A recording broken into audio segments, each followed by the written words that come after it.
every guy I knew had asked me, dude, have you seen the new girl that's in town? New girls never come to Chennai. That still happens.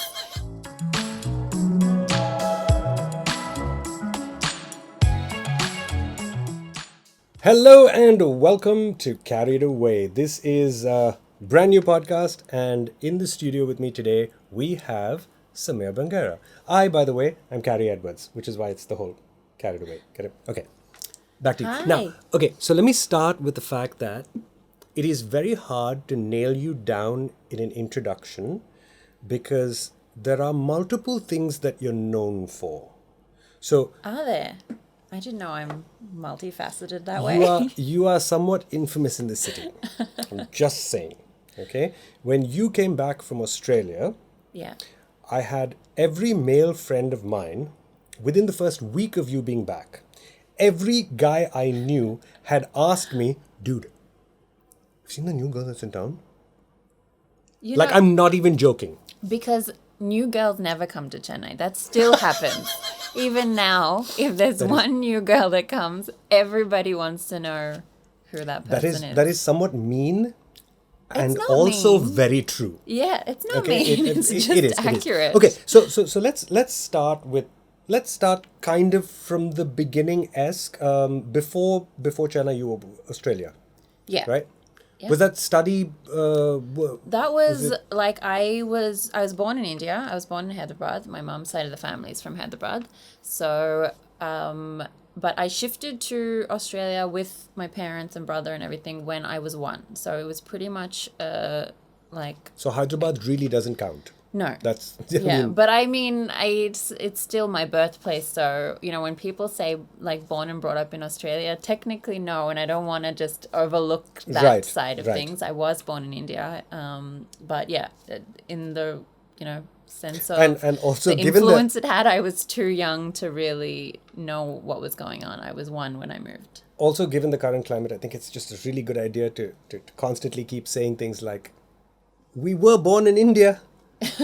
We were born in India. Well, No, but- I mean, I have my Australian passport now, so I can Which is- say whatever I need. It doesn't matter. which is always a good thing. So Yeah. okay, so you came into Chennai. Now the first time that I don't want to say met you because it was like I saw you. You were it was the MMA thing, and I was hosting. That's the first time you That was saw the first me? time I saw you. That Right? that was a few years into me being here, I Really? think.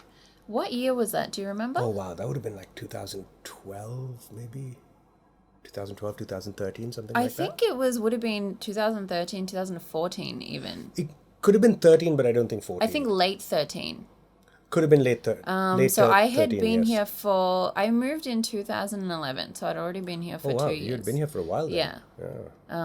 Because I remember by that stage I already knew enough people and enough of like what was happening within the city by that stage. So I wasn't fresh here. So that was the first time that I saw you. Yeah. And Wow, yeah, what an introduction. and it was so, but I had already heard about this mystery girl that had shown up in Chennai, right? But so weirdly though, for you, Chennai has actually been really good. Yeah. Right? Like there aren't a lot of people in the entertainment sphere that can say, hey, Chennai is where like things kind of took off. Yeah. Right? But for you, Chennai is really did. where it took off, right? It did. Was that the Instagram thing, or was that the fashion process in Chennai? It started with the fashion scene because Instagram really has only been in the last few years that it's really gone to the level that it is, especially work-wise, to be able to use it as a platform for work. It's only been in the last, I think, maybe like 3-4 years max that Instagram has been there. But for the modeling scene, it was definitely...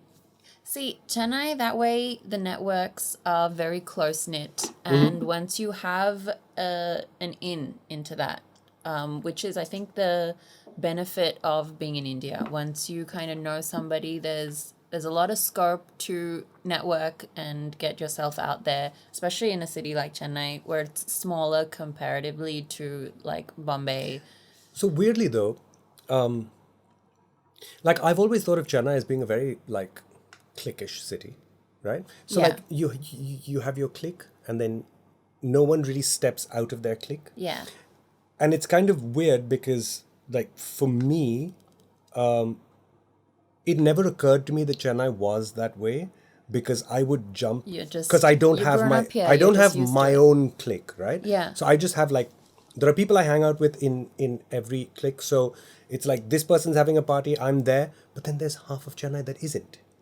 But I Right? think you have that benefit having grown up here that you automatically are part of different cliques. When Well, you kind of come in Although in later, fairness, I was already an adult when I moved here.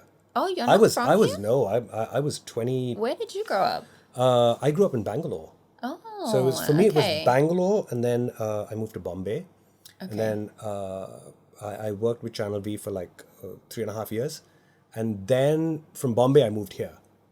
Then why Chennai? Okay, so there was a television channel in Chennai. Okay, wait. So I have to, like, give you a little bit of context, right? So Channel V was going Hindi, Okay. and I don't really speak good enough Hindi that I can do television in Hindi, Okay. right? And so someone said, "Hey, that's not a problem. Why don't you just learn?"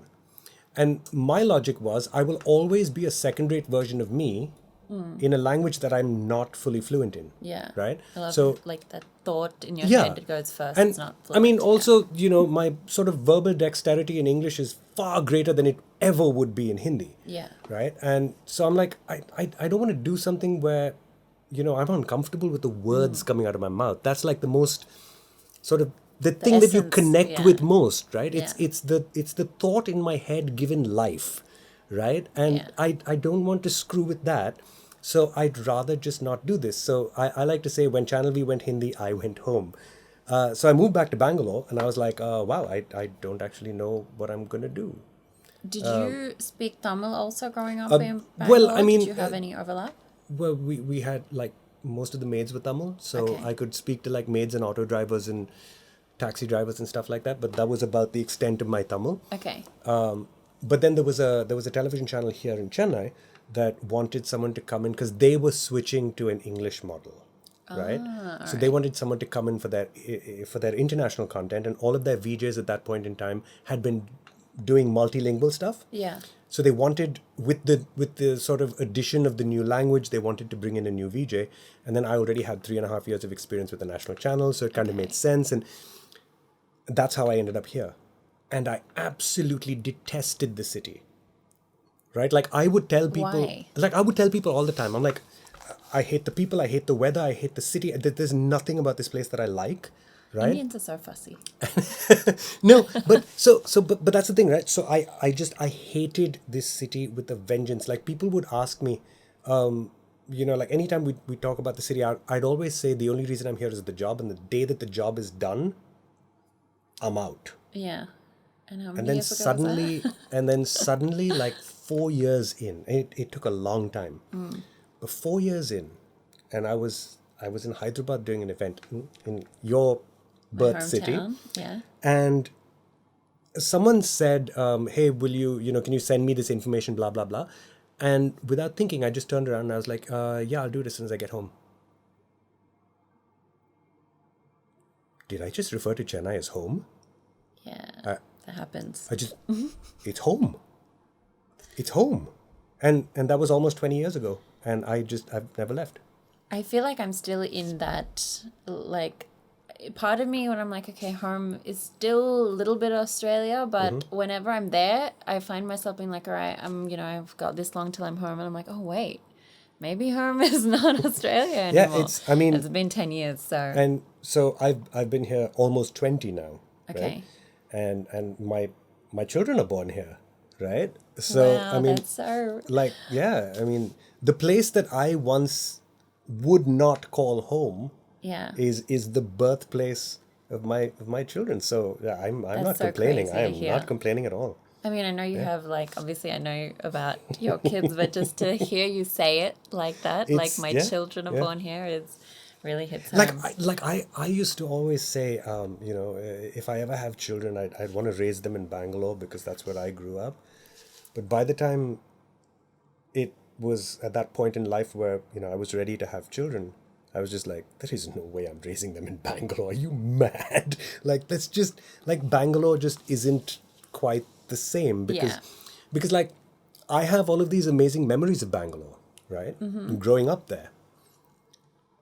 And it's not even the same. It's Yeah. barely recognizable from the Bangalore that I grew up course. in. And I'm just like, it's just, I mean, it doesn't that even way, feel like home anymore. that way, I think any place, unless you remain in the same place throughout and then you're kind of used to the changes as they come, if you leave any city, like even for me, what Chennai was when I moved here 10 years back to what it is now, it's like changed so much. But one thing that I like is that it has a homely feel. I think that's why I got used to it pretty quickly and I got comfortable pretty quickly because I think the people here are really down to earth and genuine compared to, other cities, I guess. Like, I mean, yes, I agree, but I also think that the sort of cultural seclusion of Chennai over the years has created, like, have you ever been referred to as an outsider? Like the actual words, outsider. Not to my face, I don't think. Like, it has happened to me like 50 I times. think people are just They'd be like, nicer to me. Huh, you're an outsider. And it's just like, what, really? Like, you don't But- even think that that's like an insulting or just like a generally I think not people quite... ask me, but I think because it's very easy to, like, from just the way that I am, to understand that I may have grown up abroad and I have like a bit of an accent, and so, but I don't think I've ever taken it in a divisive manner. So I was doing an event, and this was like the head of the company, right? Okay. And he asked me. He said, "Excuse my accent." He asked me. He said, "So you're an outsider?" And I was like, "I'm sorry, what?" And he's like, "You're an outsider?" And I was like, "I'm not quite sure what you mean." And he's like, "Are you outsider?" And I was like, outsider from this office? Yes. From the building? Yes. Campus? Yes. Street? Not so much. City? Country? No. So really the question of whether or not I'm an outsider is dependent on how small your mind is. Of course, he didn't like that, Yeah. right? But like that was... But do you think it's meant in that kind of way? Like when And people then are he- asking, you think that he sort of corrected himself by saying, no. What I'm asking you is, do you speak Tamil? And I'm like, oh, okay. The next time you want to know that, here's how you do it. You ask someone, you say, excuse me, do you speak Tamil? Right? That's how you would ask that. That's how Yeah. you'd get the answer. Are you an outsider is not, do you speak Tamil? Those are two different questions, Yeah. right? But like, somehow, there's sort of like a certain amount of niceness that doesn't really translate. Yeah, I think it's not in like the people don't generally mean anything bad by it. It's just the mannerisms and the way of communicating tends to be a little. I remember once. So I was sitting in my living room and I had this like really large sort of like balcony terrace, right? And the clothes were out on the terrace, and I said to my maid, I said, "It's starting to rain. Can you bring the clothes in?" And she looked at me and she was like, "What?" I said, "It's starting to rain. Can you bring the In clothes in?" English, you were telling No, me? in Tamil. In Tamil, right? okay. And so she's like, "What?" And I'm like, "It is starting to rain. To bring the clothes in." And she's like, "Oh, that's what you're saying." I was like, "What the hell did you think I was saying?" And she said, "You said the mountain is coming. Bring the clothes in." Because the word for mountain and the word for rain are really similar, Okay. right? It's like a male, mare, right? I don't know which one's which. Like, I can barely hear the difference. But so my point was, I'm like, okay, the mountain is coming, bring the clothes in, doesn't make any sense. But bring the clothes in does.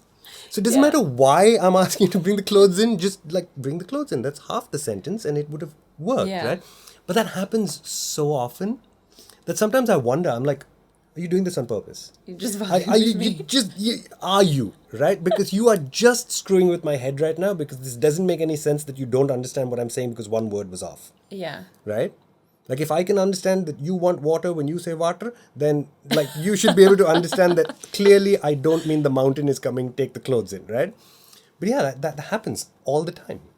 But do you know what, surprisingly, for not speaking any Tamil, I have managed pretty well in the last 10 years with English, hand gestures, and Hindi. Like, Although I would imagine it's the hand gestures that would get you into a lot of trouble. I mean, I don't think I've done any like crazy No, I just mean lewd like, hand gestures. It's very easy in Chennai to like I remember so my partner when one day I was going to pick her up and she said I'll just come wait on the side of the road, and I was like all right, cool. And so I was stuck in traffic and I could see her, right, and there were these two guys in front of her, and I was like, I don't know, this looks like trouble. Okay.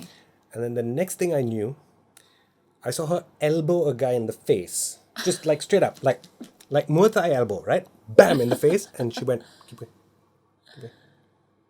Wow. So I finally pull up. I'm like, what happened? It's like, he was being gross and weird, so I just had to deal with him. And I'm like, okay. Straight to And business. this was like, I think this was like in the first year that we were together. And yeah, I've been scared of her ever since. I mean, it's a good way to like take things. Okay, so I do really want to get into like the weird stuff, right? Like, All right, let's get weird. okay, that What do you that was mean? no. That's not what I meant. No. So like one of the things that you've had your share of like controversy in this city, yeah. I as in like I think everyone that's slightly opinionated in Chennai will go through it. Yeah, Like, I I went mean, through I it. don't personally think of it as for me it's not controversy. I guess people have their opinions about my opinions or about my thoughts, but I guess in my perspective, I'm just kind of peaceful doing my thing. I don't feel like it's Do you feel though that that in Chennai people are a little too invested in what other people are doing? Oh, of Or course. do you think that that's like a normal, like this happens everywhere? Or do you think that it's like it happens more often in Chennai? No, so I think it happens everywhere for sure, like globally everywhere. I think it's just a human tendency to be a little curious about what's going on. But I don't know specifically Chennai, but I've noticed in India in general, everyone's a lot more comfortable openly trying to get into your business because I think culturally, even family wise, it is just so part of how we are, even in a family unit, the aunts, uncles, everybody is kind of open and trying to give their Right. 2 cents into how you should live. And it's just accepted. So I think we tolerate it a lot more here. But I think the tendency of people being in somebody else's business is overall. But yeah, in India in general, I don't think I've noticed because I know there is a lot of this, having like family in Hyderabad, they see what it's like there. So I don't think Chennai is any worse or less in that sense. I think it's pretty much standard throughout. Yeah, because- but they definitely feel very entitled to give you their opinion and feel like you must take on their thoughts and opinion and I mean, follow suit. I know for a fact that I've told you this, but Yeah. I'm telling you this again. So like there have been multiple times where people have said to me, "Have you seen the kind of things that this girl puts up on Instagram?" And I'm just like, "Yeah, I follow her, Yeah. right?" And she's like, "Yeah, but have you seen it?" And I'm like, "Yeah, I mean, it comes up on my feed every once in a while." Yeah, but have you seen it? And I'm like, okay, I don't know what you're getting at. They're like, don't you think it's terrible? I'm like, wait, okay, so how do you know what she's putting up? No, I mean, I follow her. Why? If you don't like it, and Yeah. if you have a problem with it, why are you following her exactly? Like I'm totally cool with someone saying, hey, I like this and I don't like that. Yeah. Where I have a problem is I like this, I don't like that because that is bad. No. You don't Yeah. get to do the judgment part. You get to do the part that you can control, which is like you get to keep the stuff that you want and keep away from the stuff that you don't want. Yeah. But you don't get to Decide what's right and wrong and involve yourself in the stuff that you don't like and then be judgy about it. yeah. It's like, no. No, who made you boss? I just. But don't you feel that, in a way, not everybody, but a lot of people have just made themselves boss? I feel like this is just so normal, especially with the new social media trend. Like everybody's opinion, and they talk like their opinion should really hold some value into a complete stranger's life. But I think that comes from the fact that all of them are working for themselves, right? So technically they are the boss. What they don't realize is they can be the boss of them. They just can't be the boss of everyone else because they don't have any employees, right? If you work for yourself, just shut up. The only person that has to listen to you is you. Yeah, You know? I guess that, like, I don't know what the word is, but No, it is. It's weird how people. Okay, so let me give you an example. So we had twins, right? yeah. And so there's two camps in Chennai, right? There's one group of people that are 100% certain that it was IVF, right? Oh. Because it was twins, and twins are quite common in IVF. Oh, okay. I didn't know that. And also because I'm 43, Okay. right? So they're like, well, Do twins run in either of the sides? both sides, but Okay. it's actually just it's the mother's side that matters. Yes. Right? Because what that's where I'm the eggs are aware coming from. Yeah. Right? So you have 8, I'll fertilize 8. That's kind of how that Yeah. works, right? So it's entirely dependent on the mother. So it's all. So when the twins are being like completely crazy, and I mean they're only 3.5 months old now, but when they're being completely crazy, I'm like, they're your kids. This is on you. Of course. I think that's the parents. I've actually never done that. I'm a very engaged father. That's nice. I give But them. That's I give very them their. standard with parents. I give them feel. their oil massages every day, and it is the cutest thing. Like I truly believe that as a father, if you're not doing that, like you are missing out, right? Yeah. Like they will look at me and they will just giggle and smile, and like I'm just making them do their exercises, and they're just like, and they have these like huge grins, Oh, beautiful. and it is just it's like. I know I'm supposed to do this for 10 minutes, but like we'll just go a little longer, you know? And it's the cutest thing. I mean, yeah, these are and I'm moments just like- you don't get back, right? And this is all bonding. Yeah. It's a weird, I'm so glad that my partner pushed me into, well, she didn't push me into it. But she pushed me to reevaluate my stance.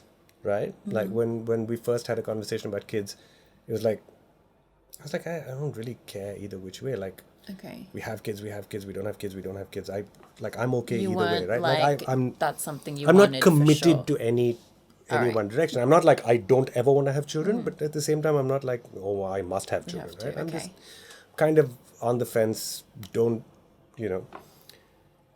And she got me to kind of reevaluate that, and finally, after like years of her helping me reevaluate things, we were like, all right, let's do this. Yeah. So the camp, right? So there's one camp, 100% certain that it's IVF. Yeah. Second camp, 100% certain that it was an accidental pregnancy, because again, we're an unmarried couple, we're having kids, so it must have been an accident. And I'm just like, wow, I just want both these camps, just we'll lock them in a room and be like, listen, you're both wrong, but given the situation, only one of you could be right, yeah? So fight it out amongst yourselves and come out with Does consensus, this come, right? okay, so with these opinions, do they come to you, like, is this stuff that's being told to you, or you just get the idea that people are talking, or what? Is it something that really directly comes to you that you have to deal with?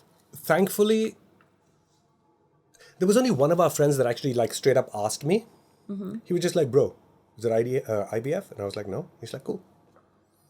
But everyone else... Why is there, even with the IVF, is there some, like, why is that a bad thing anyway? Man, Isn't that very like, common one of the these things- days so- anyway? Is there, like, what's the So stigma? one of the things that I've realized is that, like,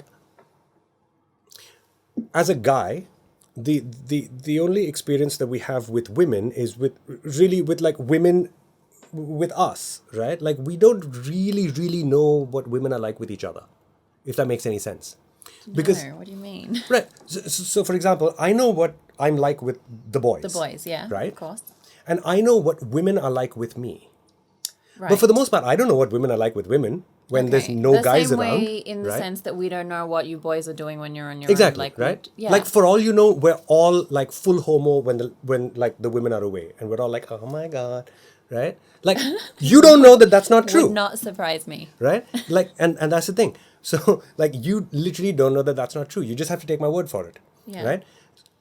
But like through the whole pregnancy thing, like because we've got friends who were also like pregnant around about the same time, Oh, okay. and so weird.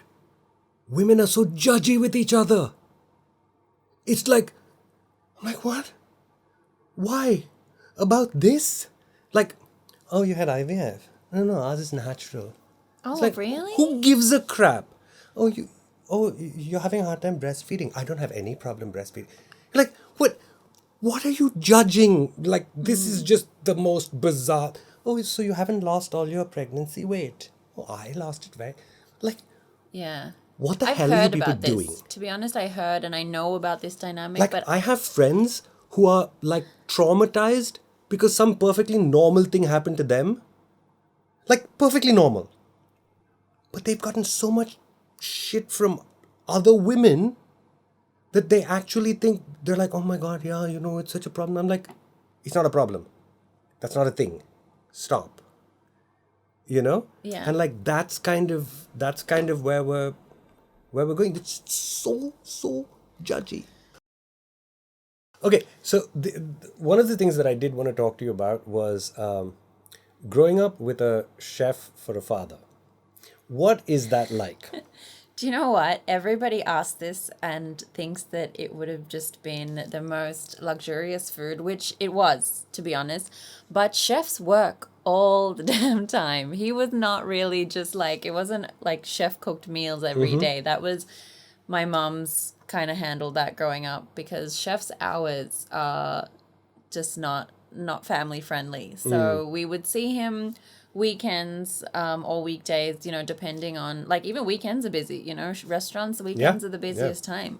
So, but that way, the best thing actually, so when we moved to Australia, we didn't have any family there. We had family friends who, at that time, it was a pretty popular time to kind of migrate. So we knew a lot of other Indian families who'd moved.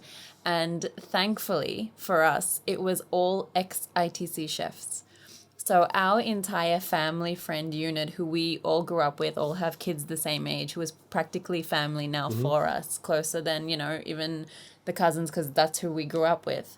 All our dads were ITC chefs. So our house parties were crazy with food. But does that kind of change the way you see food?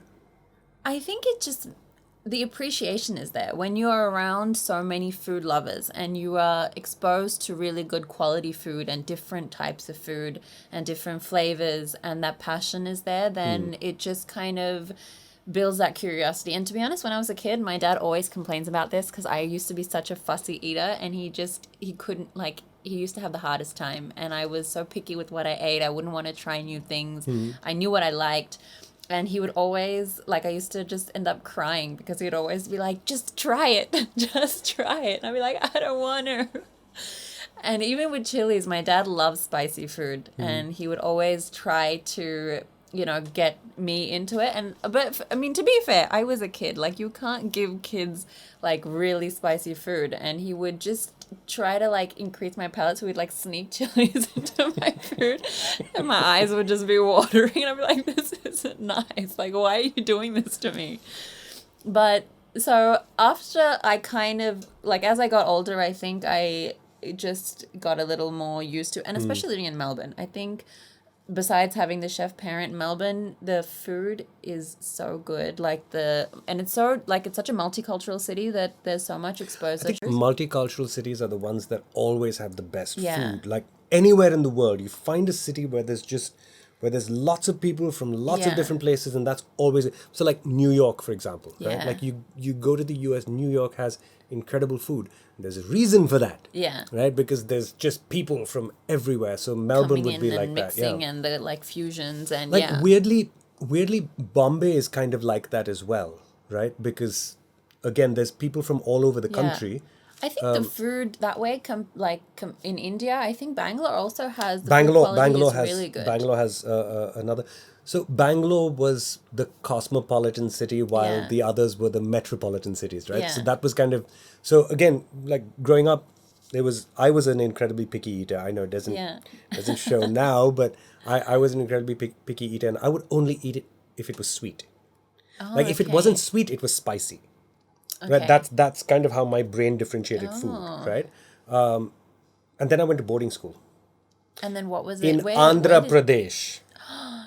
And I remember the food being I feel incredibly. like this is a practical joke that they've just played on everybody. No, Like, so- who can enjoy food that spicy? So I went to boarding school in Andhra Pradesh, and I remember like my memories of food in boarding school was that it was spicy, right? We went back for a reunion a couple of years ago, and I'm eating the food, and I'm like, wow, they've really toned down the spice. Okay. And my friend looks at me and goes, dude, this food has never been spicy. But see, in my brain, I went from it's either sweet or it's spicy, right? So for Okay. me, it was spicy. But Andhra food is very Yeah, spicy. but like boarding school, they used to tone it down Ah, okay. incredibly because of the But kids, like right? normal Andhra food, Oh, but normal sometimes Andhra they food is just like- I put like love it. I just that's Oh, that- I will eat stupid that's spice. crazy. I'm like like I I don't feel have- like this is just like some dare that everybody's playing on each other. Because how are you enjoying that? Although you can't even you know taste anything. there's this I found this like hot sauce in Thailand, and it was called like nuclear something something, and I was like, whatever, dude, like I can eat naga chilies, this is not. I'm like, why? So- I'm like, see this, and you're right, yeah, at some point it's like there gets to a point where it's no longer about flavor, Yeah. and now it's just stupid, and it's turning into a bit of a pissing contest. Yes. Right? And it's That's like exactly what I there feel is no way that you can enjoy that. Yeah. Right? That there's no part of that It's sensation. just burning all your taste buds. No. It makes you lightheaded, and then your lower back will sweat. And that's how you know that you have eaten too much spice, when your lower back starts to sweat, right? think I've Because ever like your gotten your there. face sweating, that's normal. Yeah. Right? You eat Like the something runny really nose spicy, and all yeah. of that standard. But yeah. when your lower back starts to sweat, you know you have gone way too far. That's the So line. this happened actually. So I went to, when we were growing up, like different schools used to have like fairs once a year, and then like kind of carnival style, they'll have different stalls. And so my high school was running this fair, and it was like a fun weekend thing to do. We would go and check it out, like carnival. And so there was this stall which had really spicy, I think it was sauce, like sauces or like chili paste or something. And they had their like spice range and that they would show. And so I thought I'd pick one up for my dad, and my dad loves his spices. So I'm like, okay, easily just give me the spiciest one. And they were like, be careful, this is like really spicy. And I'm like, okay, cool. I took it home. I told my dad, I'm like, okay, Dad, but she said like, it's really spicy, to be careful. And he had that same, these people, what do they know about spice attitude? And I'm like, I mean, go, if you can have it, go enjoy. And he was so happy, and he's like, I had one, like just a drop of this, and he's like, no, I think I really thought too Yeah, highly like at about some this. point, and But he was like, I think it was Mexican or like some I think all hot sauce yeah. is created by men. Yeah? Because only men would go, you know what, that sauce you just made, way too spicy. I'll make it spicier. Like, why would you, because there just comes a point where anything beyond this level is just stupid, Yeah. right? But I think that's also perspective, right? Because the same way that your boarding school level to what you can take now, maybe there are people who are eating this level spicy and being like, See, dude, what that's are you what guys I talking thought. about? That's what I thought until I went to Nagaland, right? Okay. I was in Nagaland a couple of years ago for a friend's wedding. And then they were like, hey, this is a Naga chili. Would you like to try it? And I was like, yeah, sure. And they're like, eat the whole thing, right? Be a man, eat the whole thing. And I'm like, okay. Because I What is know... this be a man Yeah. attitude to everything just- stupid? Why do you think men have, like, the life expectancy is lower, right? Why do you think? Isn't it because It's of because like we heart do... stress? No, it's because we do dumb shit all Yeah. the time, right? Well, it's Like, very manly of you to no, admit it. but listen, this is a perfectly reasonable conversation between two guys. Bro, what would happen if you stick your head in a toilet? I don't know. Let's find out. Okay. Girls would never say that. Precisely, right? Girls will be like, oh my God, that is stupid, don't. Guys will be like... Girls would "Alright." not even think about what would happen if I put my head in the toilet. Dude, That, look like at that. the first sentence for one to say to the other would not even, like, that doesn't happen. Dude, if I jump off that branch, you think I'll be okay? There's only one way to find out. True. Right? Like, that's what guys do. We're stupid. It's because when we're growing up, especially like Yeah. teenage boys, right? Teenage boys have so much testosterone that like we think that we're indestructible. But I feel like right? you guys rile each other up also. Oh, for If sure. it's one guy alone, he might look at the tree and think and then just end it at thought. He needs his friend to be like, do it. Oh, for sure. There are like certain people that I refuse to do like shows with, because they will egg me on into doing like really really dumb things, right? And I will get them to do really dumb things as well, but it's just one of those things. Ajay Titus, one dude, and Vivan, one dude. I will not, because every time I've judged an event with them or we've done stupid shit, right? Like they are just, there's like a few people that can get me to like really do dumb things, and I don't think you ever really outgrow it, right? Like Really? as teenage boys, your testosterone is so high, you're just like, oh my God, I can do anything. I'm completely Yeah. indestructible, like, right? But I think as you get older, yeah, like even now, I'm 43, and I know that there's a certain set of people that can get me to do dumb things. Like normally, people will describe me as like, oh yeah, he's very like in control and like borderline boring, dude. Like he's just, I'll stay at home and I'll watch TV and I have no, right? But there's like group, yeah. That's why our average life expectancy is low, because it's all the jumping I off feel of like roofs girls, and I mean, I think that's everybody. You know, you tend to be a little more calm and controlled, and then there you have those few people who will bring out your wild side. I just think the wild side of girls Very is a different. little more, it's very different. yeah. It's not as Like, reckless. it's not as it's reckless. differently reckless, I think. It's like some people would say that it's socially reckless, right? So like Yeah. for example, like when she's going through her wild side, right? Yeah. I think it's more I don't care what you think, I'm just going to do my own thing, Yes. right? Like that's kind of where a girl is coming from. Yeah, but I don't think, I wouldn't say that's the wild side. I think that a lot of, especially the girls who I know, that's just part of who we are as personalities, that we just have adopted that independence and not so like much of, I want to take your opinion. But there are girls who I know who have the crazy, who could get kind of crazy. And a little destructive, but not destructive to themselves. They're like, Right. I'll burn your car down, but I'm not gonna But you jump know, out so, of a tree. So I just think that all of that behavior is just it's hormones. Yeah. Right? It's just hormones. If you're, you know, like if that's normal behavior for you and you're a 30-year-old woman, you need to see someone, Yeah, right? it's not healthy. We It don't isn't, encourage right? that. Weirdly, if that's you as a 30-year-old man, you're okay. Because that weird shit, we never really outgrow it, right? Like we But never maybe- really. Is it? But I think is okay. Maybe I don't think I'm going to ask you.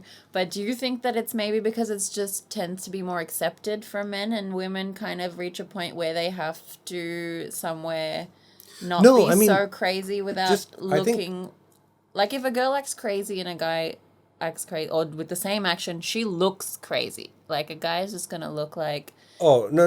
Like so for example, let's just use I'll burn your car down as the Yeah. example, right? Like if a girl did it, I'm like, you need some help, sister. And if a guy did it, I'm like, you need some help, brother. Right? But like the guys never really grow out of doing dumb shit. Right? It might not Yeah. necessarily be like, you know, burn someone's car down, right? But like we will do dumb things our entire lives. Right? Like but I mean, yeah, that's what I'm by saying. and Like large. if it's the same thing, do you think that might be because as society it's not looked as crazy for boys? It just looks as I mean, that's just possible. rowdy That's in the possible, sense? but I'd like to think that like when girls do things. there's more to it than just People that. look at it like psychological problems, whereas boys, it's just like rowdiness, I think what it is which I is don't know that if that's fair. like okay, so I was just trying to explain this to my mom the other day, right? Like everything is a bell curve, Yeah. right? Okay. And then so you're gonna have, you know, the biggest part of the bell is gonna be where most of us live. Mm-hmm. And then you're gonna have those little edges, Yeah. right? And one edge is gonna be like under and one edge is gonna be like over, right? And that's like this tiny population of people that are on the extremes. And I think that a lot of the time when we have conversations about boys, we have conversations about the mean, right? That's like right Yeah. in the middle. We have conversations about girls, we have conversations about the extremes. That's Yeah. true. And I think that that's kind of where the problem is. So when you say, oh yeah, girls are like this, no. Girls are like this on the edges of that bell curve, right? Yeah. But most girls aren't.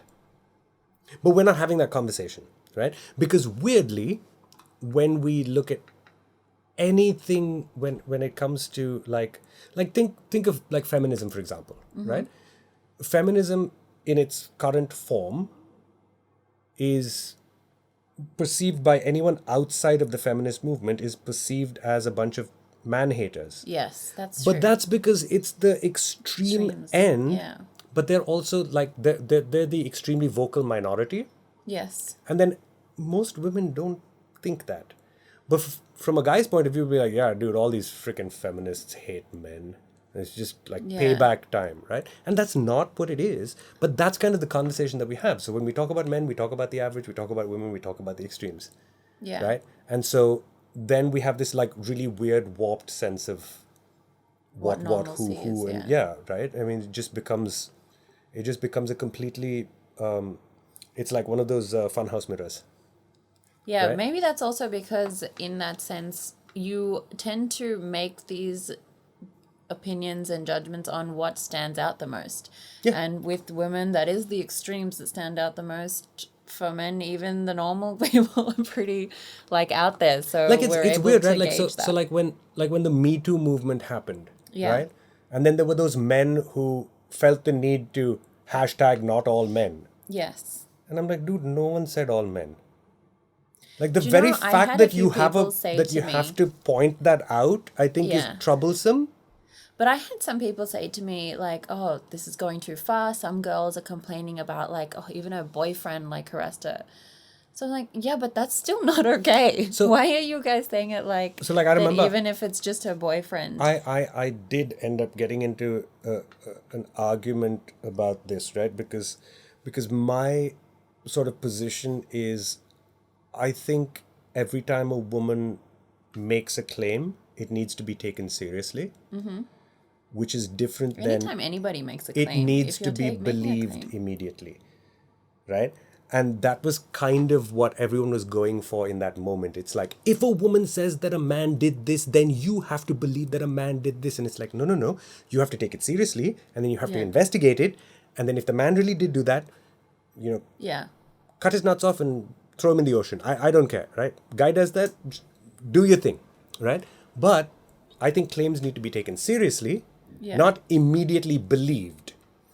Because the problem, like every time stuff like that comes up, is I think the problem is that people don't look at it from a legal standpoint.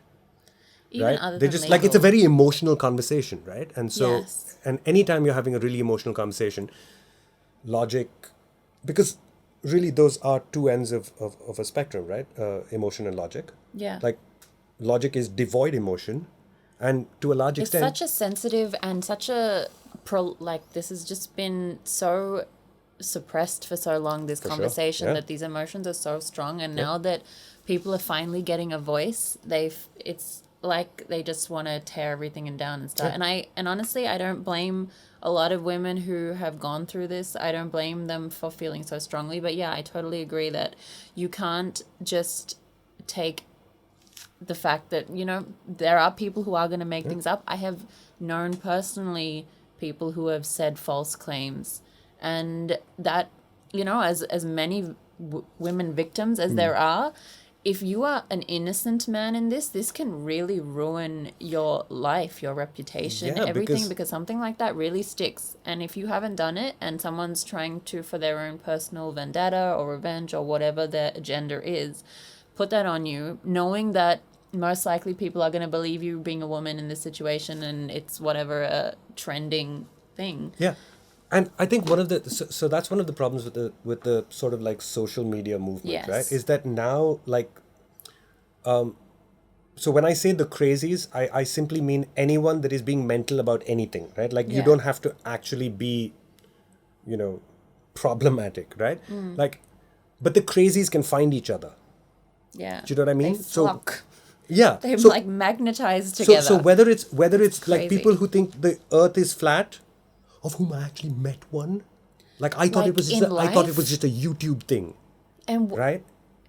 you Truly and what believe. how okay, so in that, are they as normal in every other sense of the thing and it's just this one thing they believe, or are they very But you can't be, right? Like you can't be normal in everything else if a foundational thing is so messed up. I don't know them, Right? like I don't know, you met Okay, well one, you tell me. think about it like this, right? If you believe that the Earth is flat, Yeah. then you also have to believe that there is a dome.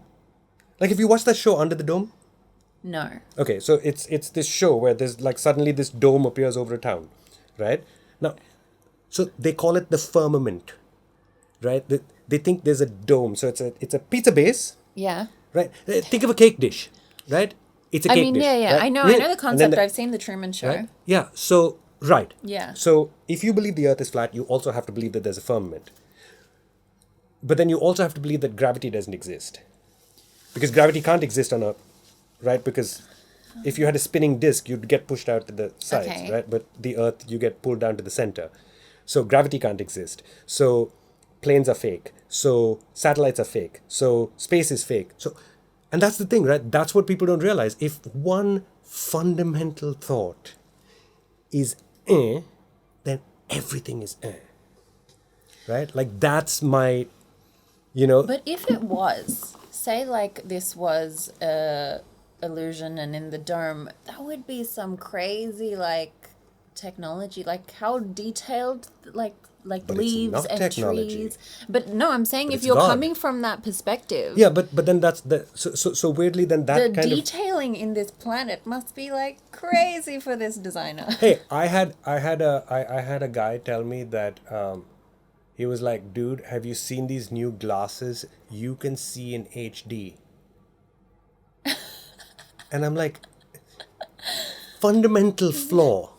Your eyes have greater resolution than HD. Yeah. So why would, like, literally that would limit your eyesight? Yeah? Like, if you were seeing in 4K, it would limit your eyesight. Because Yeah. your eyes I mean, have yeah, a better unless you're resolution looking than through, like, 4K, a right? microscope, I don't think anything can be clearer than what it is. And so, like, these are the weird things that people will say. They're just, because sometimes people, right? This is one of my favorite sayings. Think of how stupid the average person is, and remember, half the planet stupider than that. People are Because, very... that is mathematically true. I think a big problem also these days is that, especially with the way media is, nobody knows who to trust. There's no proper form. Yeah. Like, we grew up and we would have textbooks and you just kind of gave it the benefit of the doubt that this is true Now information. even the textbooks are Yeah, problematic. but now everything is like, where do you... So, and there's so much information. It's not like there's just one stream where you Yeah. have books and news channel. The internet has just opened up so many different avenues that you get to kind of pick and choose what suits you and your beliefs. And I don't know how healthy that is, but that's, I think, a big reason why... Yeah, I think We're at in this position. a time in human history where we have literally all information at our fingertips is the time where we are, by and large, the most ill-informed. Yeah, because it's not just information though. It's not just factual information, I should say that. You have in the mix like people's opinions, people's thoughts, people's fantasies, everything that could possibly be thought is in the same pile. And it's now you all- have to figure out what's And it's true. all sold to you as, but this is information. Yeah. I mean, it is. Okay, so we got a little bit sidetracked because we were talking about like the Me Too movement. I just want to Yeah. kind of go back a little bit, because like with the Instagram thing, right? Yeah. That's like for you, you kind of like really blew up on Instagram pretty quick. Yeah, I mean, honestly, it was no strategy. It took It me just by happened. surprise also. And this started from, I guess, of like some shoots that I did a while back, which just kind of took off and were maybe not in the norm for this place, which got a lot more attention than what I had anticipated or even thought about. I didn't really think too much about it, to be honest, before I did it. It was like the shoot with Morben that I had done, and I think it was like 2016 or something that we did that. And I was traveling to the US and I was thinking maybe I might try to see about any opportunities there while I'm there on my vacation. And I'm also from Australia, so it wasn't something that really stood out to me as Right. something different. It was very normal, and I guess for how it was received in the city was like, wow, like how could she?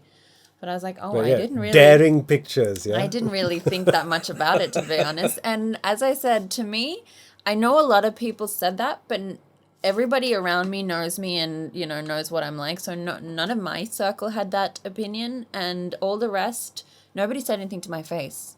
So within my circle, I've always, even still, I just kind of go about and do my own thing because I'm surrounded by people who support me.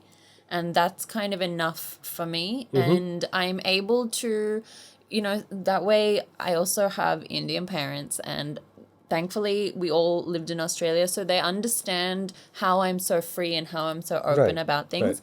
But they have their own things where they might, like little bit. So, but I'm able to have these conversations and explain to people and talk, through my decisions. So Parents need to be trained, right? I mean, that is, yeah. I've done a lot of hard work with them. But they're actually pretty, they're very open-minded and understanding, and they kind of let me make my own decisions. They obviously, if they're uncomfortable about something, they will give me my 2 cents, but that's never been like, this is how we feel and you must follow. They've Right, kind of given right. given me, and yeah, even my brother to an extent, but I think being as a girl, it's probably been more of that, like the sexy factor has come up more with me. But that kind of naturally brings me to the next thing that I wanted to ask you, right? So given that, let's just say most people in the city, Yeah. right, have probably like never actually met you, but like they follow you on Instagram, Yeah. right? And so you've got what, like 250 odd thousand, Yeah, right? or around, Somewhere give there. or take. So so obviously, right, most of the people that are following you have never actually met you, Yes. but they will form an opinion about you Yeah. from the pictures that they see. So you must have some fairly difficult situations arise from that within the city, yeah?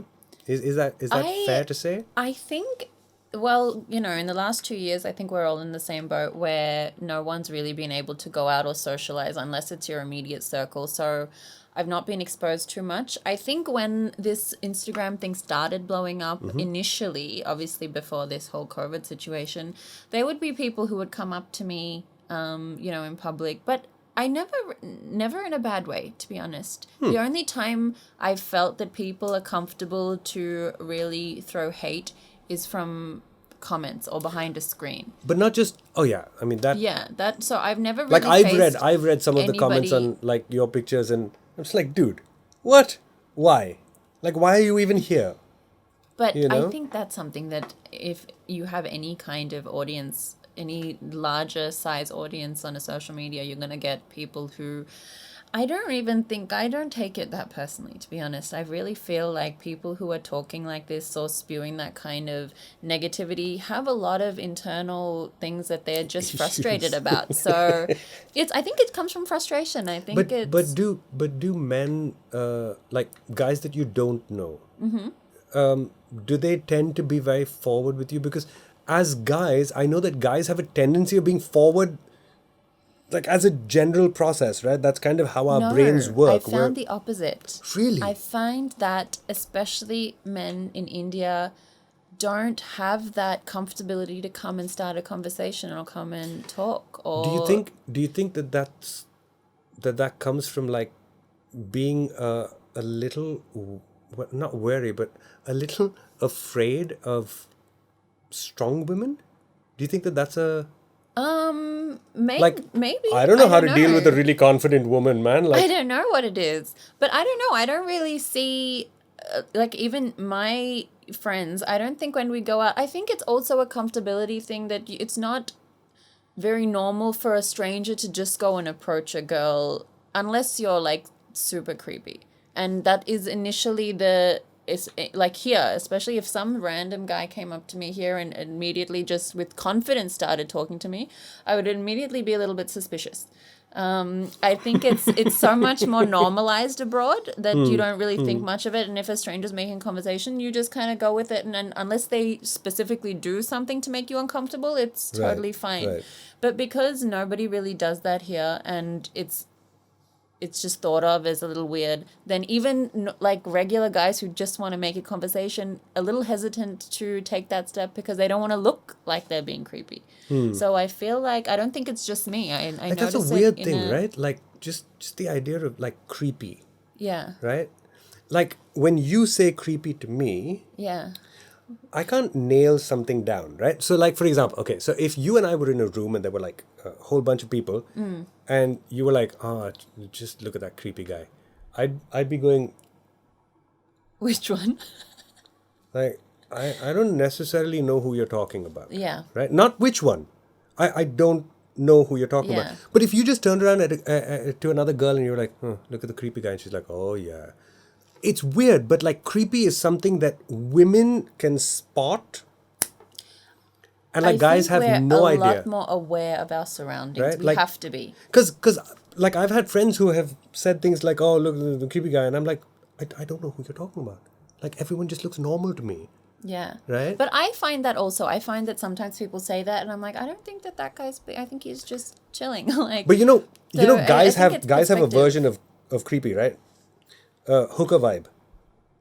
Oh, Right? what's Like the if- hooker vibe? Exactly. I cannot explain it.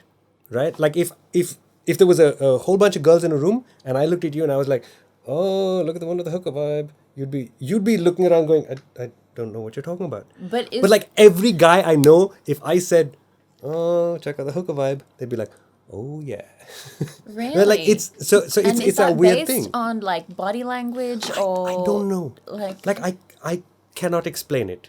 There's just some people have hooker vibe, right? Like there's like it's not about the clothes, it's not about the face, it's not about the body. Like I don't know. Like I cannot nail down what the is hooker hooker. vibe But every guy is tuned to hooker vibe. We know it, right? Now, what's really weird? Actual hookers yeah. don't necessarily have I was hooker just gonna vibe, ask right? You that. I was like gonna that's ask you, the is that yeah. like something? Does that mean that you can Like, spot a yeah. hooker, or what does this mean? So it turns out that apparently hookers make me very uncomfortable, and I Okay. didn't realize this until Is it legal in India? By no, the way, it's no, not no, legal. Okay. so we were in Thailand, and Satya pointed out to me that every time, like we'd be walking on the street, and like if there was let's just say that she's on my left and there's a hooker on my right, I will switch sides with her and I'll put her between me and the hooker. And then if there's another one on the left, I'll switch sides again. I didn't even realize I was doing it. And she pointed it out and she's like, you know you do that, right? And I'm like, rubbish. She's like, no, Really? you do. And then she pointed it out to me. She's like, you were just there and now you're there and that's because... And I'm like, oh shit. I do it. Okay. I Yeah. just need to be aware that I think we all have this little subconscious radar which is picking up on things. And I think it's for girls with the creepy guys. We just Yeah. even if we don't like specifically know like this guy for this reason, there's some vibe where we're just like, right, I just want a little bit of space. but I also think that in the same way that, someone giving off hooker vibes isn't necessarily a hooker. For the creeps, yeah. Right? I think it's only fair to, Of course. like I think Not just some everybody guys are gives- just just Sometimes it's sadly just have awkward creepy or- vibe. Like, and it doesn't Definitely. help if they drive a van, but I'm just saying. Like a windowless white van, and they show up, they're like, I'm not a creep. And you're like, yeah, kind of are. but but how do you deal with it in the, as it turns out, the rare occasion that someone is being inappropriate? How do you spot it? How do you deal with it? Because I mean, there's women out there in the world who literally don't know what to do. They just go into shutdown mode, Yeah. right? Like something happens and they're like, I don't want to, right? And they just deer in the headlights. I mean, What do you? it's hard to say specifically what, I mean, it depends on the situation. And I think as any human being, you need to gauge like that particular situation and like think about, okay, ABC, what are my steps from here? And if you're feeling that you are genuinely in danger, think about like, okay, how do I get out? How do I reach out to somebody or get somebody else like into this equation, so it's not just like you one-on-one with someone who you don't know how to deal with. I think, see, I've not really had these situations because I guess maybe I'm pretty confident when I talk. I'm pretty like assertive, so I don't think I've given that impression to people that like, okay, you can come and take advantage. I'm not really vulnerable that way. Right. Also with new people, I mean, I think this is one of the concerns. It's not really come up yet, but it's always in the back of your mind when you're working with someone new, like on a shoot, especially for work that comes up from Instagram, Right. online. You know, Right. you connect with people who are like, all right, let's meet up for this shoot. You don't know who they are, but also it's work and you can't only work with the people that you've met. So common places, bringing in friends who you have worked with, making it like a collab with, get a few familiar faces. So it's not just you're not leaving yourself to be vulnerable in a position where you can't get out of. I think that's probably the scariest thing where I've thought, especially for shoots where they want you to fly to another city. And I'm like, I'm just flying somewhere where I may not know this person. So I tend to be honest, I just avoid it because I don't want to put myself in a position where I'm not too sure about. So I am always making sure I'm in an environment where I have at least the upper hand for the environment or Right. the setting. Right. Because I think as soon as you're not, even if it's not necessarily a dangerous situation, you're not going to be fully comfortable. Yeah, I think for anyone that spends time in front of a camera or in front of people, Yeah. I think one of the things that people who don't do that kind of work fail to realize is that mood and how you feel is Yeah. very, very important to, like, like I wouldn't get into an argument with Saitya before she was doing an event. Yeah. That's stupid. Right? Because it's It actually affects going the to entire affect, thing, right? yeah. And vice versa. Like she can be really annoyed with me, but if I'm going in to do a recording, she's not having that argument till I'm back. Yeah. And I'll get back and then we'll have the argument. But like she won't do it to me. You have that understanding for each other and how, it's your personality that is also flowing through your work, and which is why, like, the thing that makes no sense is like when you say, hey, I need to get an early night, so I'm working tomorrow, and someone will be like, dude, I'm working tomorrow too. It's like, yeah, but same thing. you work in a bank. Yeah. So You it is can not look like crap in your office. right, and you can take a nap on your desk and Yeah. like it's okay, right? And then the rest of us can't do that. Yeah. Like when I tell people, call me and I'll, if I don't answer, it's because I'm in the studio. It's because I'm working, and they'll be like, dude, I have my phone when I'm working. I'm like, yeah, I work in a studio with a mic that can hear my heartbeat. I think having my phone with me is not the best idea, right? And they just like it's not something that makes sense to them, right? But yeah, that's kind of like the weirdness of the world that we live in, right? Because not everyone actually lives in that world, right? Everyone just lives in a normal, like, 9-to-5 jobs, although technically there is no such thing as a 9-to-5 job anymore, right? Yeah. Like now it's just Now it's couch and laptop. and most of and also, like, most of us that don't have real jobs, right? Because no one considers anything that we do like a real job, Yeah. which I find bizarre, given like back when I was doing stand up, people would pay money to see me and then they'd tell me that I don't have a real job, and I'm like, dude, you know how much money you're paying me, right? like just multiply that by the 9 days a month that I think the work. concept, like everybody's so used to doing like those basic like ABC, this is the route you follow, you buy your house, you get married, you have your kid, and then anything out of that, which is not so abnormal anymore. It's pretty common. Everybody's kind of finding their own path for what suits them. Which on the one hand is good, and then on the other hand it creates what is now being referred to as like the influencer culture, right? Like where everyone is an Yes. influencer. And like I find it hugely problematic, right? Yeah. Because I'm like, in order to influence, you must be influential. And in order to be influential, you have to have something that is worth hearing or worth seeing, or like you can't just be like, I'm so what do you want to be when you grow up? I want to be an influencer. It's like, I don't think that's how it works. Yeah. Right? Like I think that the people who became influencers didn't plan on becoming influencers. It was something that They happened. had the audience, and then Right? it kind of naturally worked. Yeah, I think that's how it worked for me. Right. It just, as it wasn't never about the social media, it kind of worked as a platform to show my work for the modeling side, and then because the audience grew, then this Yeah, avenue and opened up. So that's the thing, right? So people are now treating influencer like it's a job, as in like, I want to be an influencer. Yeah. And it's like, I don't think that's, I think that you know, stems I think it's from backward. the part of, it's a big part of society. I noticed this. I was never really this type of person, but this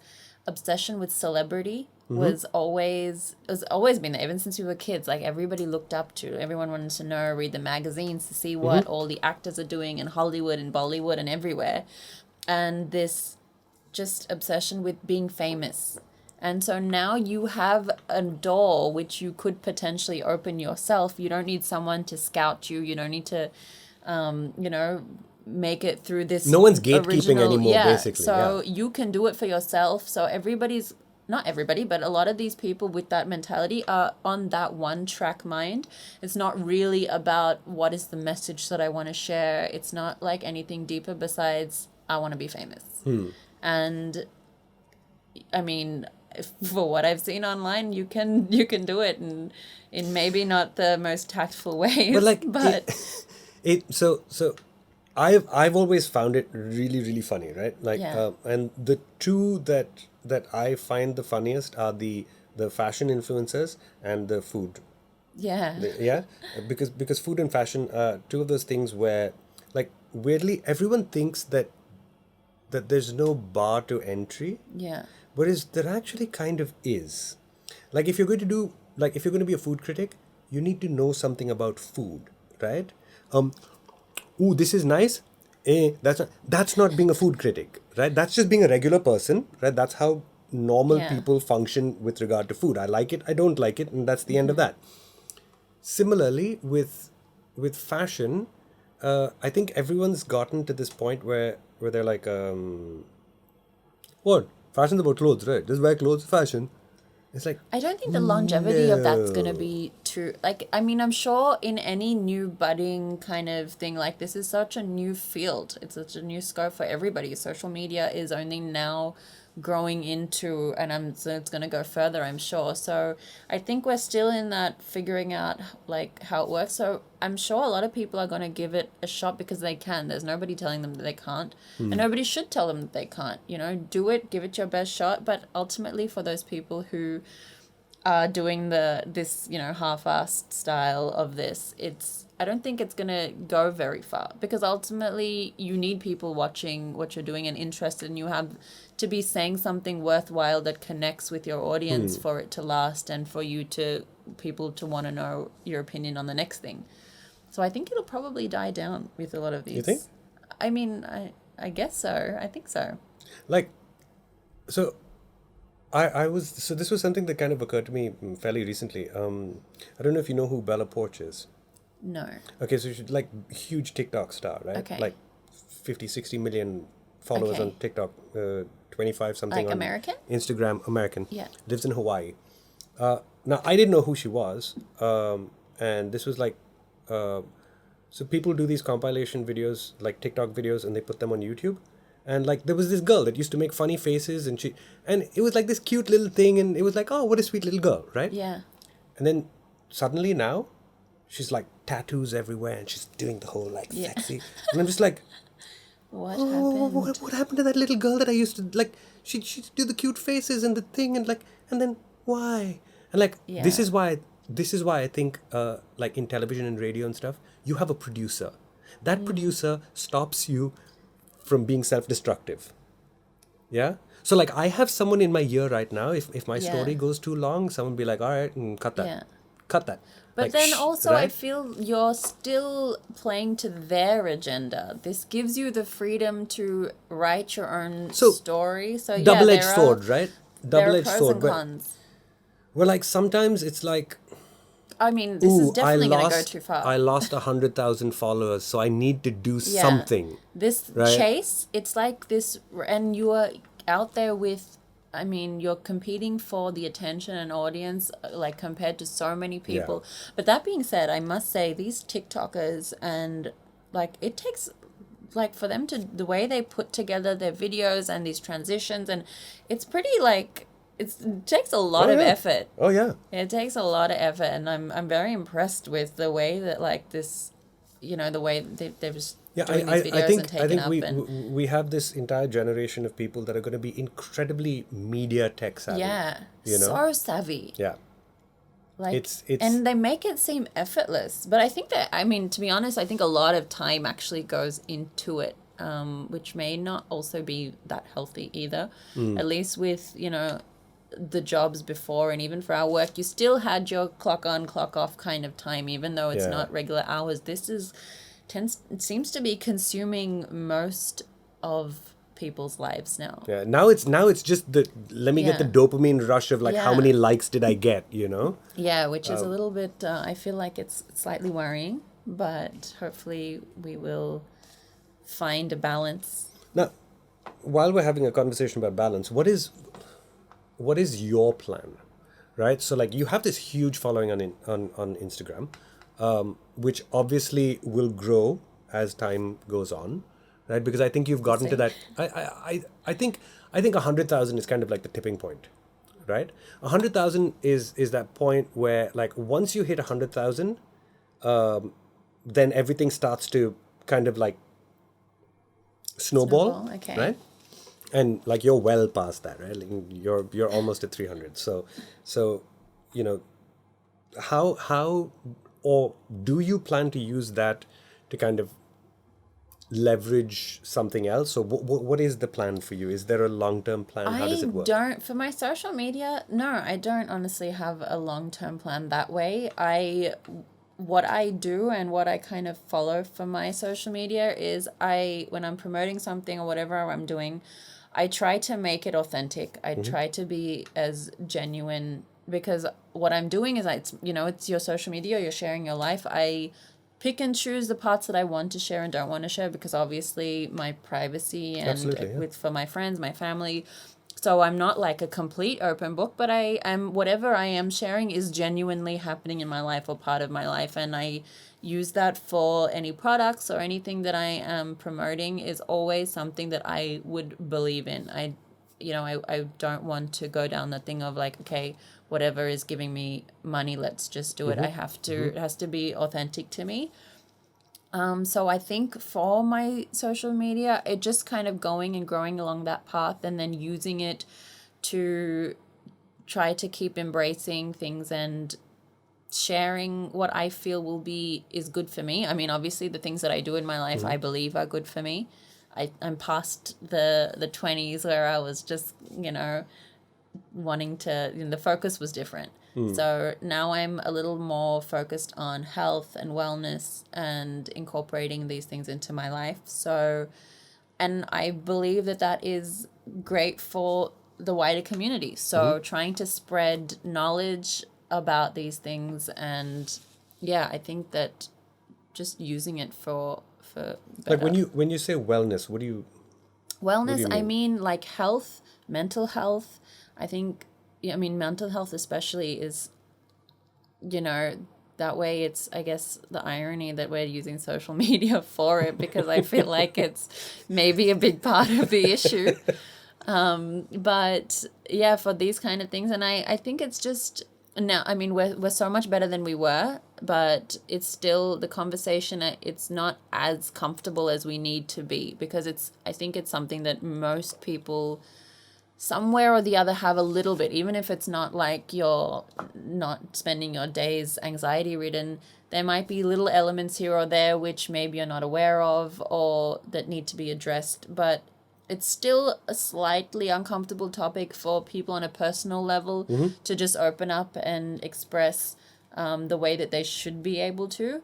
And the way that even for small things where, I mean, social media I think has really amplified a lot of it, but when we were talking earlier about the way people gossip or will talk about you, or these are things that we've been facing forever. It's just gotten easier just part with of social media. how it is with community. But to be able to give yourself the strength to not put so much importance on somebody else's opinion, to really find your truth, what you believe in, what you think is right, and then follow that.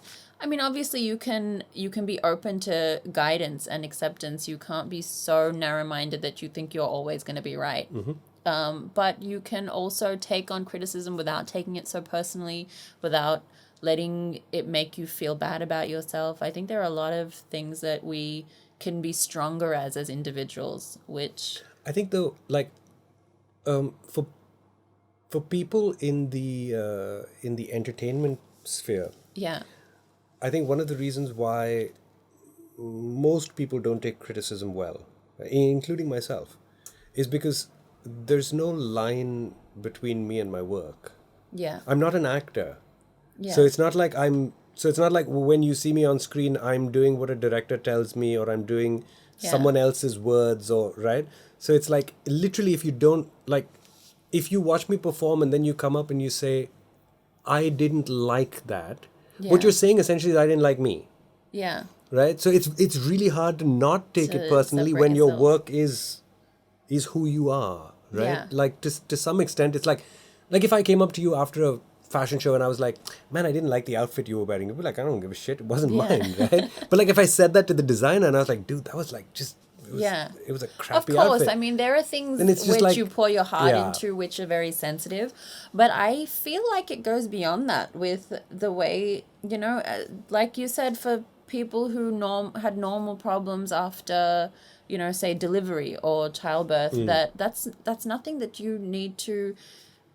Obviously, it's going to be something you're sensitive about, especially after something as, emotional as childbirth. But for somebody else's opinion to have so much effect on you and how you feel about yourself, I think that needs to shift. And I think there's a lot of internal strengthening that needs to be done because that's not rare.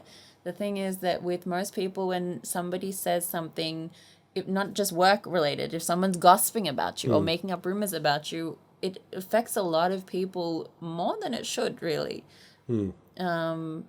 So I feel as a community and society, we tend to look a lot outwards for the approval to make us feel better.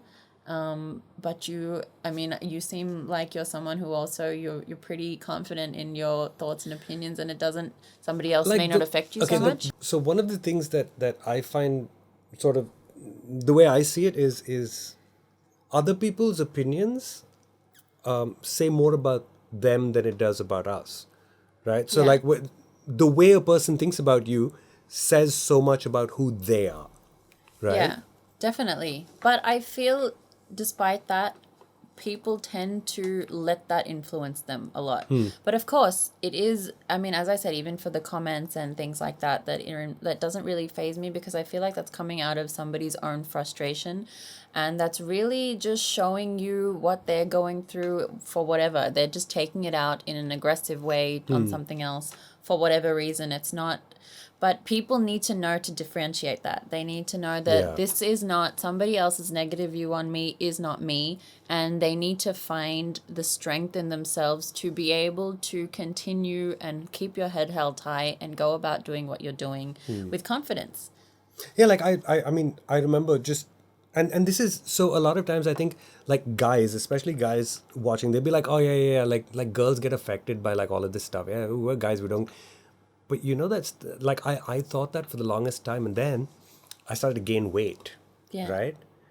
I went from being the skinny guy to being the overweight guy, and it took me years to find a level of comfort. And I was never really comfortable with myself when I was heavier, and now I'm kind of like on my way back down to what You're not like I consider comfortable normal. because of other people's opinions, or No, were you I only just within I yourself just wasn't giving like yourself like my own like my image of myself was just not Yes. right, and it didn't work, and it was like the equilibrium was off, and all of that.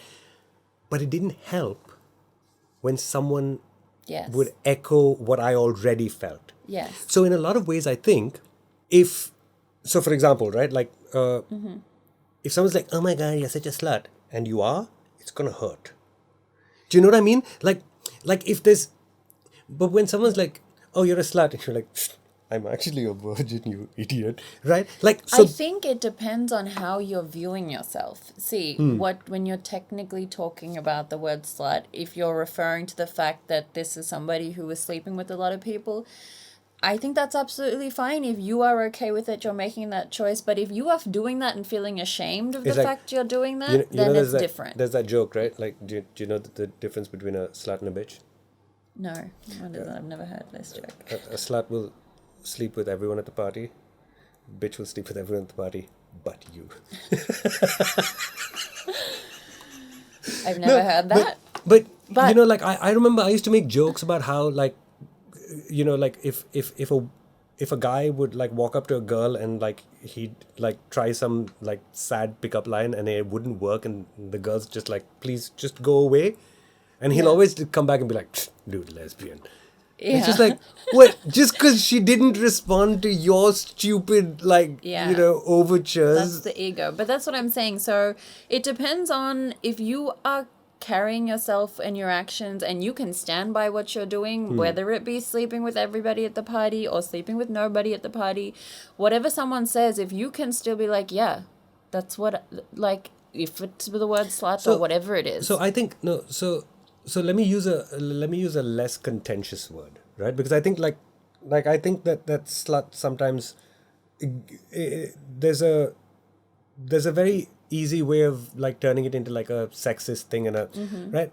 Well, I mean, like the next word's not going to be that much better because someone's going to have a problem with it. But like, for example, so like when I was fat, Okay. I knew I was fat, right? Like I saw it in the mirror every day. And if someone's like, bro, you put on weight, man, look at you. That would make me feel like crap. You're telling me something I already know, Yeah. right? But it would just make me feel like crap, right? And it took me a really long time to come to terms with just being like, dude, the truth isn't necessarily like the worst. Like if you know it, then it doesn't matter where else it comes from, right? Yeah. And I think to some extent, when reality starts to echo the things that you feel shit about, right? Yes. Like that's when it gets really, really Yeah. bad, right? Like if you're feeling crap about something, Yeah, and then someone's that's like, so that's really, which is why being comfortable with who you are is so important, which is Yes. actually kind of like Yeah. what you were saying. You're like, dude, if you're comfortable with whatever your lifestyle choices are, right? If you're comfortable with it, it doesn't matter what someone else says, Yeah. right? And yeah, And like, that's the thing. The problem is that there are a lot of insecurities, and people know how to narrow in on that and find your weak spots. And then that's when you get affected the oh most. yeah. And again, social media has just made it so much easier because you can hide behind Yeah. an egg on There's Twitter, no accountability and you for can, the things you say. Yeah. And, I've realized a lot of the time, because I don't really, listen to pay attention too much. But sometimes when, obviously I've read a few comments and I've got a little worked up and I've, gotten sucked into that cycle where you're like doing these online wars. But I find that a lot of the time after that, people are like, dude, we were just like kidding. Like, what's the big deal? So someone's just flippantly saying something, then putting it out there, and you are letting it affect you so much when they are really not thinking that deeply into this. But at the same time, I think that one of the sort of the way that I this is what I always tell people, right? Like if you're trying to figure out if you're going too far with a comment, ask yourself this very simple question: would you say that to the person if they were sitting Yeah. right in front of you? Would you say it to their face? Yeah. If the answer is no, don't type it. Yeah. Just Pretty standard. simple, right? It's simple, it's easy, yet somehow everybody misses the bloody point. They will say things that, like, I've seen comments from what, Because it's a sense like of power. like I've met these people and they're so sweet, and then I see a comment on Instagram and I'm like, Who are you? that came out of that, like, how did that just Yeah. like, it doesn't make any sense. It's like this vicious Wolverine here, and they're like, oh my god, I'm so happy. Yeah. And I'm just like, wow, one of those personas is clearly fake. And like, I just like to give everyone the benefit of the doubt and assume that the rabid Wolverine is the fake persona. Like, I just like to believe that everyone's just like nice and happy, Really and like, happy and- that's kind of the world that I want to live in, and I'm okay being delusional in that, Yeah. in that direction. I'm cool with that. Okay, so I know we need to wrap this up, and so I want to ask you quickly, if there was one thing that you'd want every woman to know, what would it be? I think in a world of social media and exposed to all of the, whatever, everything, all the information, all the pictures, all the high standards, beauty standards, women need to really be proud of who they are and work on being proud of who you are. If there are maybe things that you're not so proud of, we are all a work in progress. Nobody's perfect. Work on being the best version of yourself so you can hold your head up high when somebody's criticizing you. Maybe either take on criticism or you can defend yourself with your choices and what you're doing and who you are. And I think that gives you more power as a human being. What's the one thing that you'd want every man to know?